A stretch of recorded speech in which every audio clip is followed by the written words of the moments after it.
Begin tonight here with the of actor and filmmaker Rob Reiner and his wife Michelle. Tonight, for the first time, their son Nick Reiner in court facing first-degree charges in the stabbing deaths of his parents. The world is still reeling from the shocking news that Hollywood legend Rob Reiner and his wife Michelle were brutally murdered, allegedly by their own son, Nick. On December 14, 2025, a festive holiday party at Conan O'Brien's home turned into the final scene of a real-life horror story. After a heated public blowout that left A-list guests stunned, the family returned to their Brentwood estate, but only one would leave alive. Hours later, their daughter Romy made a discovery so gruesome it paralyzed the entire industry. How did a father's desperate attempts to save his son end in such a savage betrayal? Was this tragedy avoidable, or was the clock already ticking? To understand why the world is reeling from this tragedy, we have to look back at the final hours before the sirens began to wail in Brentwood. It was Saturday, December 13th, and Hollywood's heavy hitters had gathered for Conan O'Brien's annual holiday party.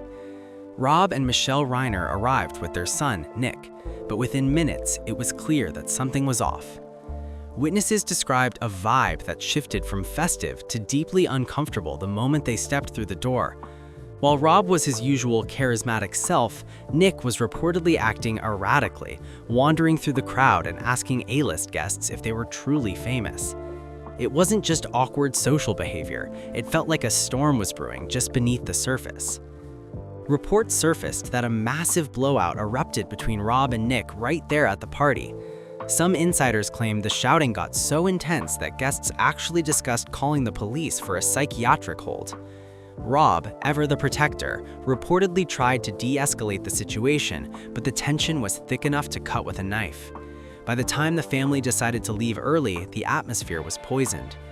While some family friends later tried to downplay the incident as typical behavior for a family that had grown used to Nick's struggles, the reality of what happened next suggests a much darker breaking point. They left that party as a family, driving back to their quiet South Chadbourn Avenue estate, but only one of them would leave that house again of their own volition. The public argument was just the tip of the iceberg, a final spark in a house already soaked in gasoline. As the black SUV pulled into the Brentwood driveway, the holiday lights were still twinkling, but the celebratory mood was gone. What occurred behind those closed doors remains an intense forensic investigation, but the sheer violence of the act suggests that the snap wasn't just a moment of anger, it was a catastrophic explosion of years of resentment. But as the sun rose on Sunday morning, the neighborhood remained silent, and no one knew that the man who gave us the Princess Bride was already gone. The silence that hung over the Reiner estate on Sunday morning was nothing short of haunting. For hours, the world continued as normal, unaware that the legendary director and his wife were no longer alive. The discovery didn't happen through a 911 call from a concerned neighbor or a security alarm. It happened in the most personal and traumatic way possible. Around 3:30 p.m., Rob and Michelle's daughter, Romy, arrived at the home. She had likely been trying to reach them all morning, and when the calls went unanswered, the concern turned into a frantic need to check on them. As she stepped through the front door, the warm, artistic atmosphere of the Brentwood mansion was replaced by a scene that would forever change her life. She found her father, Rob, lying in a pool of blood in the living area, his life taken in a way that investigators later described as extremely violent. The details emerging from the LAPD paint a picture of a personal, up-close attack with multiple sharp force injuries that suggest a level of rage that goes beyond a simple conflict. Overcome by shock, Romy fled the house to call for help, not yet realizing that her mother, Michelle, had suffered an equally horrific fate in another part of the home. When the first responders arrived, they were met with a house of horrors that felt entirely out of place in such an affluent, quiet neighborhood. There were no signs of a break-in, no missing valuables, and the gate hadn't been forced. Everything pointed to an inside job, a betrayal from within the very walls meant to protect them. The 911 dispatch recordings are reportedly chilling, capturing the raw panic as the scale of the tragedy became clear. This wasn't just a high-profile passing, it was a double homicide that seemed specifically targeted. As detectives secured the perimeter, they began to look for the one person who should have been there but was nowhere to be found. The search for Nick Reiner was already beginning, even as the forensics team started the grim task of processing the site. But while the police were scouring the grounds, the prime suspect was already miles away, drifting through the city in a daze that suggested he was trying to outrun the reality of what he had just done. As the sun began to set over Los Angeles on that fateful Sunday, the LAPD found themselves in a race against time. They had a crime scene in Brentwood that looked like something out of a nightmare, but the primary person of interest had completely vanished. For nearly 12 hours, Nick Reiner was a ghost, drifting through the sprawling city while the authorities worked frantically to piece together his movements. The gap between the early morning hours when the incident is believed to have occurred and his eventual capture is a period of time that investigators are still scrutinizing with intense focus. What does a person do after such a catastrophic event? Where do they go when the weight of what they've done finally starts to settle in? The search eventually led detectives 14 miles away from the quiet, tree-lined streets of Brentwood to the Exposition Park area, right near the University of Southern California campus. At approximately 9:15 p.m., as students and locals went about their Sunday evening, police moved in. Witnesses say the arrest was surprisingly quiet. There was no high-speed chase, no dramatic standoff, and no resistance. Nick was located in a public area, appearing almost in a daze, a far cry from the aggressive shouting figure seen at the party just 24 hours earlier. He was taken into custody and booked on 2 counts of murder, but his silence during the arrest only added to the mystery. He wasn't running anymore, but he wasn't talking either. While the public arrest seemed like the end of the manhunt, for detectives it was only the beginning of a much darker trail. They needed to know where he had been during those missing hours and, more importantly, what he had been trying to hide.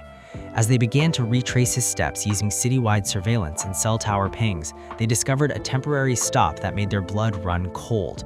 It turns out that before he ended up at the USC campus, Nick had checked into a local hotel, and the evidence left behind in that room would paint a much more gruesome picture of his state of mind than a calm arrest ever suggested.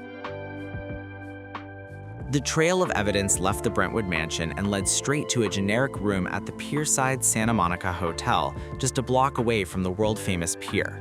Surveillance footage captured Nick Reiner checking into the hotel at approximately 4 a.m. on Sunday, just hours after the estimated time of the incident.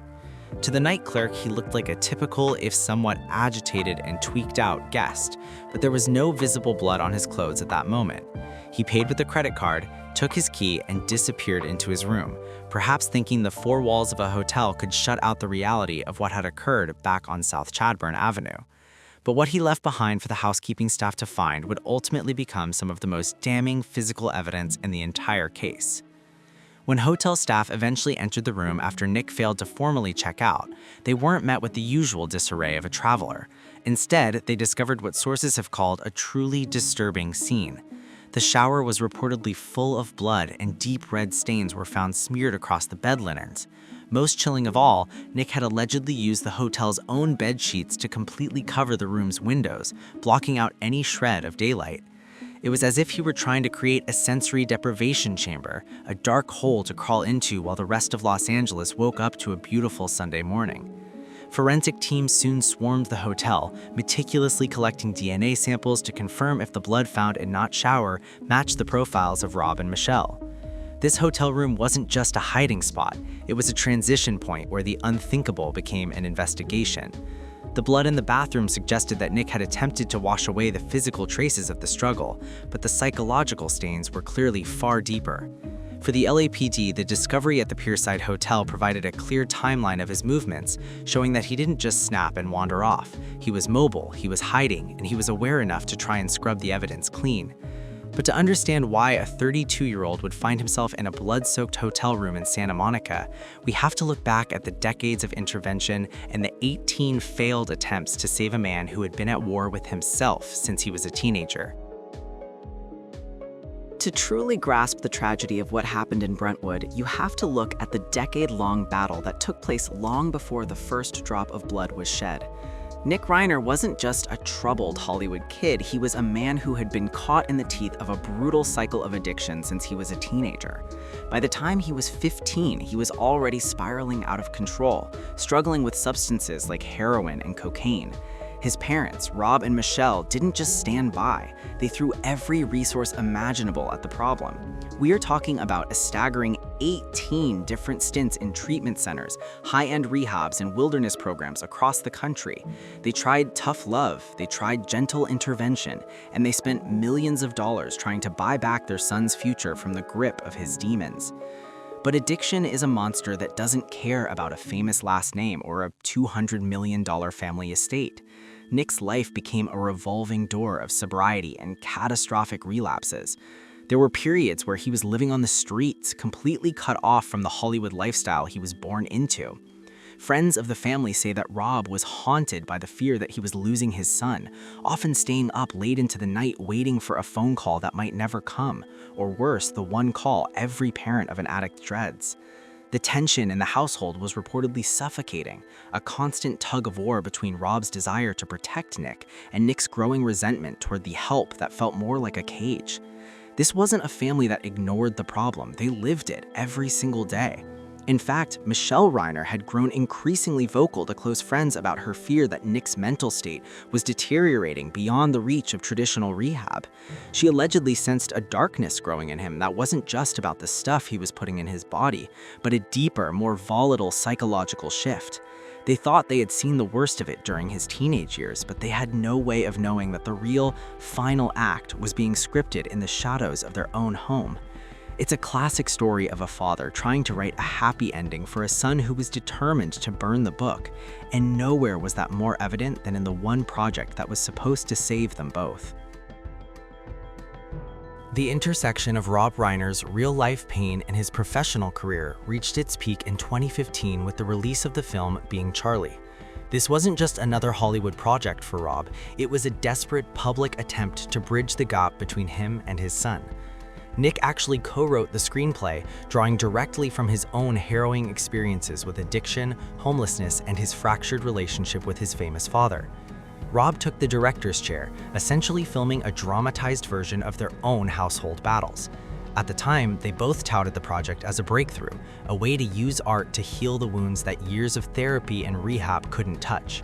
But looking back at that film now, it feels less like a healing exercise and more like a chilling, real-time warning of the catastrophe to come.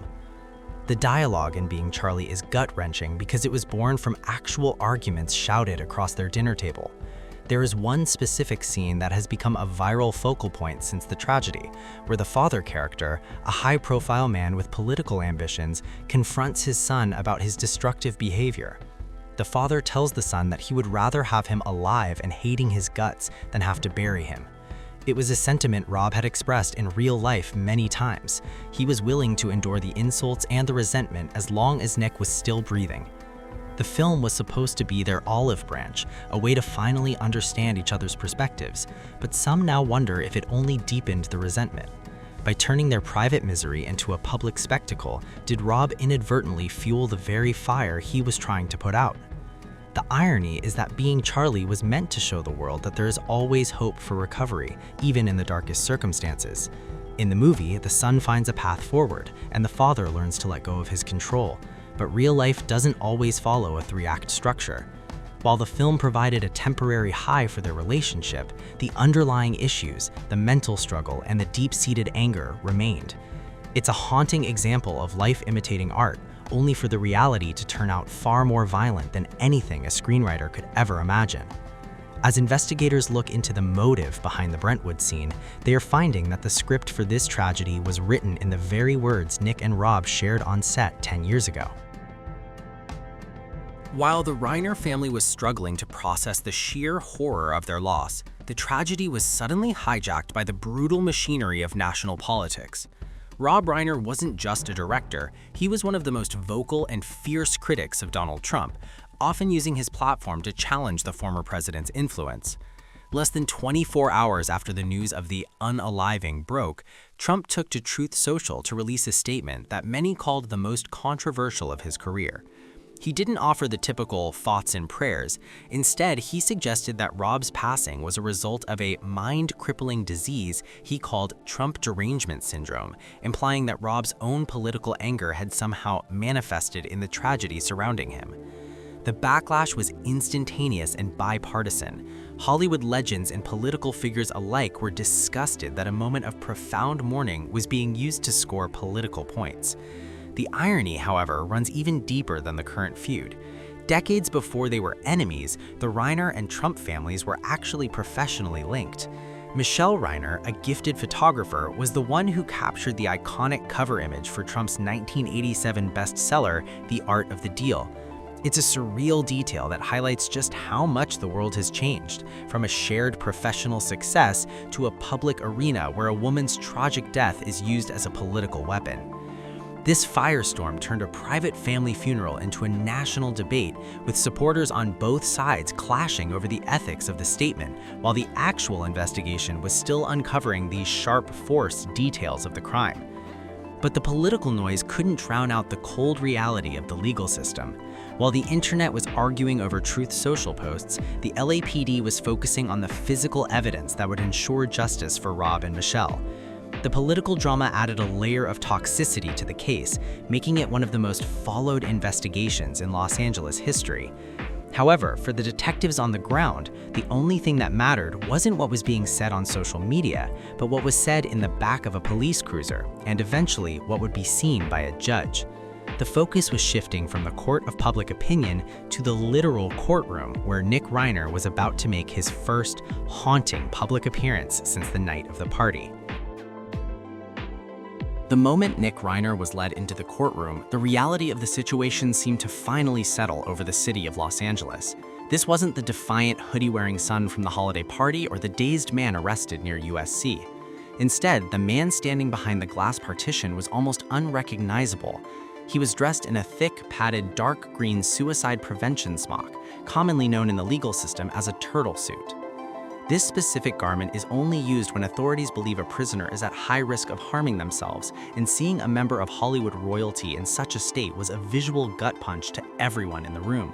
He was shackled at the wrists and ankles, his head bowed, appearing smaller and more fragile than his history of volatile outbursts would suggest. The atmosphere in the courtroom was suffocatingly heavy as the charges were read aloud. Nick sat mostly in silence, staring at the floor or at his own hands, occasionally whispering to his court-appointed attorney.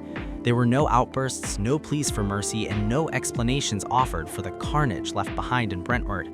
Prosecutors highlighted the viciousness of the attack, arguing that the multiple sharp force injuries in the attempt to clean up the evidence at the Pierside Hotel proved a level of awareness and intent. Because of the severity of the crimes and the risk of flight, the judge ordered Nick to be held without bail, effectively ensuring he would remain behind bars until his trial begins in early 2026. For the family, friends, and media members watching from the gallery, the court appearance raised more questions than it answered. How does a man go from the light of a movie set to the cold isolation of a suicide prevention cell? There was a palpable sense of grief for the Rob Reiner the world knew, but also a strange, lingering pity for the broken man in the green smock. As he was led back to his cell, the focus shifted from the who to the what's left. While the legal battle was just getting started, Hollywood was already beginning to realize that the work Rob left unfinished was a tragedy unto itself, a final love letter that might never be opened. The bitter irony of Rob Reiner's passing is that he was in the middle of a massive creative second wind, one that fans had waited decades to witness. Just months ago, in September 2025, he had finally released Spinal Tap 2, a project that was supposed to be his victory lap. It wasn't just a movie, it was a reunion of the old guard of Hollywood, featuring legendary cameos from Paul McCartney and Elton John. Rob was reportedly the happiest he had been in years, reconnecting with the improvisational comedy that launched his career. He had even just finished shooting a follow-up concert film titled Spinal Tap at Stonehenge, which was scheduled to hit IMAX screens in 2026. But following the events in Brentwood, the studio has officially put all future releases on an indefinite hold, leaving his final love letter to his fans locked in a vault. Insiders at Bleecker Street have expressed the sheer impossibility of marketing a comedy starring and directed by Reiner while the unspeakable reality of his final moments dominates the news cycle. How can an audience laugh at a mockumentary when the director's life ended in such a stark, violent tragedy? The contrast is too sharp and the grief is too fresh. Even more haunting is a story shared by Monty Python legend Eric Idle, who was one of the last people to speak with Rob. They had spent over an hour on the phone the night before the incident, laughing about new footage and discussing Rob's excitement for the future. He wasn't a man who was ready to go. He was a man who was finally hitting a new stride, completely unaware that the deteriorating state of his own household was about to bring everything to a crashing halt. This interruption of a Hollywood fairy tale is perhaps the most tragic part of the story. We are left with a legacy that is now permanently split between the man who taught us how to laugh through classics like The Princess Bride and the tragic victim of a domestic battle that no amount of fame or fortune could resolve. As the legal case against Nick Reiner moves forward, the industry is left to wonder if the answers they're looking for were hidden in the subtext of his work all along. Rob Reiner spent his life telling stories about the goodness of people, but his own story ended with a reminder of how dark things can get when those we love the most are the ones we can't seem to save.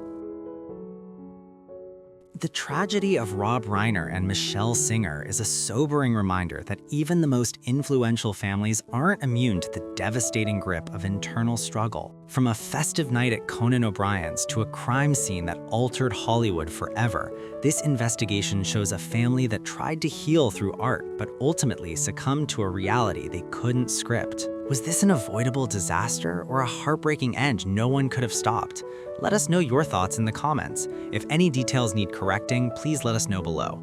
Don't forget to check out our next video on the sidebar for more deep dives.